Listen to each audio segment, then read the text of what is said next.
If you're stretching every day, but you still feel locked up every time you step on the court or you step back into the gym, this video is going to be for you. I'm going to break down exactly why static stretching is not helpful for improving mobility and reducing tightness, why that is, and what exactly you can actually do about it. Right? My name is Dr. Cole Housel. I'm a physical therapist and performance coach. I work with high-level athletes and recreational ones who love the game of basketball and just love to train hard.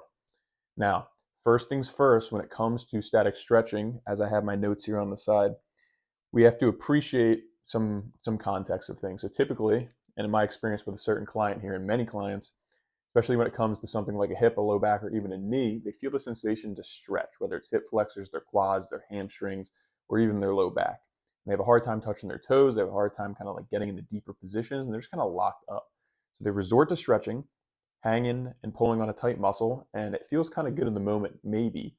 And then afterwards, they might feel a little bit looser, but then as soon as they go back to doing the activity that they want to do or just moving throughout their day, they're going to have issues. And so, what we addressed with many clients and most clients is we don't actually stretch anybody because you can go do that at a PT clinic 3 times a week, or you can just do it on your own. What we have to address is the underlying reasons why you feel tight in the first place, what is actually restricting your movement.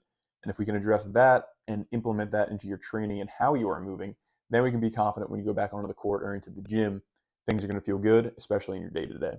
So, most people think that tightness is actually the result of a muscle being in a shortened position. And the best way we can illustrate this is your hip flexors, which attach to your lower spine to the front of your thigh. When they feel tight, people feel obligated to stretch them by extending their hip back behind them. In reality, even though you're pulling on the tight hip flexor, it's not accounting for why that is actually happening. Typically, muscles are going to get tight because the nervous system is working to protect you. And so our nervous system is our brain, our spinal cord, and our nerves that project out to our muscles and give those muscles input to either have more tension and tightness or more length and relaxation. And so if your nervous system is in a constantly wound up state, a protective state, a fight or flight state, we're always going to find ourselves back up into this wound up, tightened position. And so when you stretch on a tight muscle, you get a massage or you foam roll, what's really happening is that you put a little input into the nervous system and it relaxes for a little bit and things kind of feel a little bit looser. But then, like I said before, when you go back into the activity that you're trying to do or you're just moving throughout your day or get on the court, things are going to lock back up because your body's going to go back to a strategy or habit of moving that feels the safest for it in that context, in that environment. So we have to appreciate that first and foremost, because by understanding that the nervous system is at the control of how you are going to be able to move and where you feel tightness, then we can know how to actually influence things. So as we go right along here, down the rabbit hole of why stretching actually doesn't work, I talked about this a little bit, but static stretching, where you're just kind of holding a stretch or you're pulling your knee up behind you, right? It's not going to reprogram or address your nervous system. Because your nervous system is out of control, we need to give your nervous system the ability to feel safe in different positions, let go of that tension so that you can actually keep it. So what that may look like in practice is if you have a hard time bending your knee and you feel like your quads are really tight, we have to teach those quads how to lengthen under load or under certain positions that get those quads to chill the heck out and release that tightness.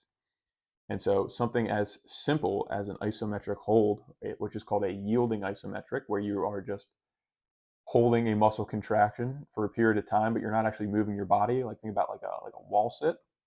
That could be an example of a way to actually reduce quad tightness under some load, because we're getting input that we want. We're bending the knee, but we're holding position. So you're getting some length through those quads, but those quads can actually chill out, which is super cool. So it's a one quick way that we can implement training into the equation and address what we actually want to address through those means. We want to make sure that your body actually feels safe in these new ranges. So this is point number 2, but it kind of ties into all of it.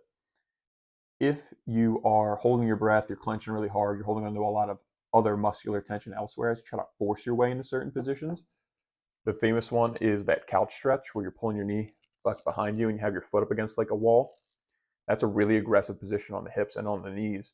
And a lot of people, although they get a massive stretch, it's almost uncomfortable because it's so intense.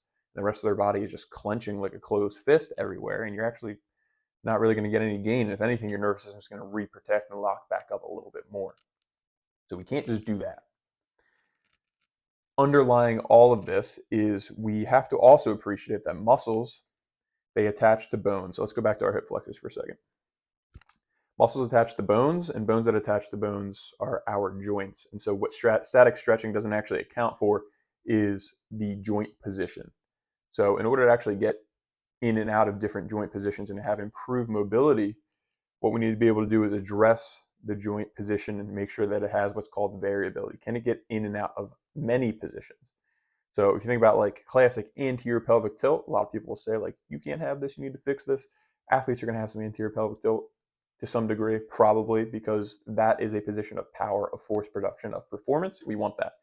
But if you're always stuck here, even when you're not training, performing, everything gets locked up and gets tight. So our hip flexors that attach to the front of our thigh, they get shortened, quads will get shortened and kind of stay in that stuck state. So if we want to address tight hip flexors or tight quads, we have to teach the pelvis how to go from a little bit less of an anterior tilt to a little bit more of a posterior tilt, a little bit more neutral, quote unquote. And we have to teach that knee how to bend a little bit better. If it's always straight and pelvis is always tipped forward, we're always going to have tightness. So we just have to do activities and things that address that position, get you out of it a little bit, teach you how to train with load through those positions, and then increase that intensity.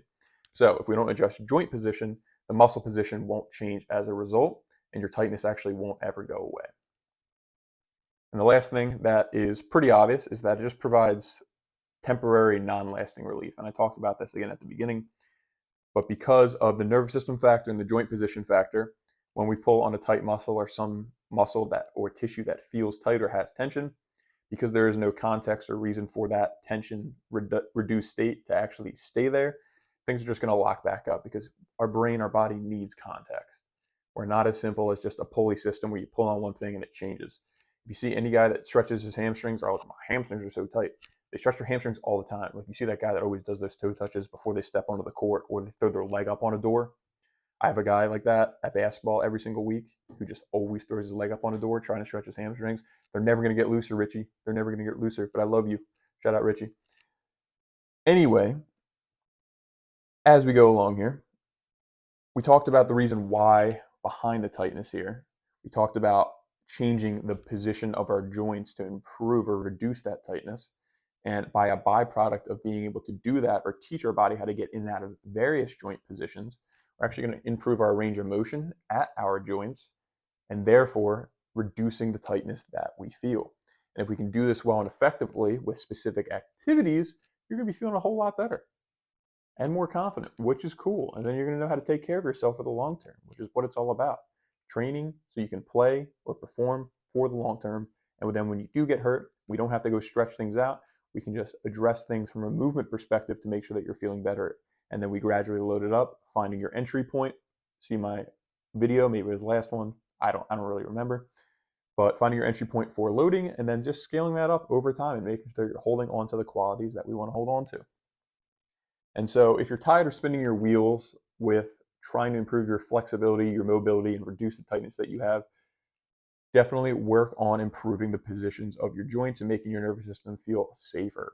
So that's the overarching take home for this entire video. But if you want to learn more about this with respect to your situation and what your goals are, I have a couple ways that you can start to do that. So number one, I have a free guide linked in the description below that you can download. It is free for you to have. It talks all about how to get out of pain, increase your performance, your mobility, and actually take care of yourself for the long haul so you can play ball and do your thing for as long as you want to do that. Just because you're getting old doesn't mean you have to lose the qualities that allow you to feel athletic. So check that out in the description below. And then, of course, what you can also do is you can book a free call with me. We can talk about your specific situation. I can give you direction and clarity on what the hell is going on and how are you actually going to be able to address that. We can formulate a game plan together and then build it out from there. So if you're interested in that, feel free to book a call.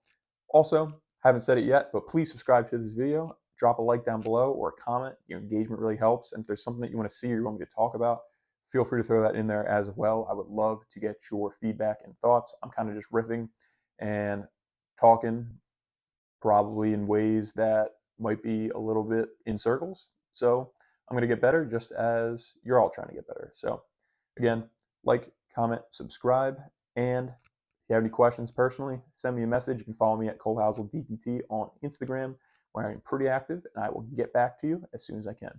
Take care. I'll see you in the next one.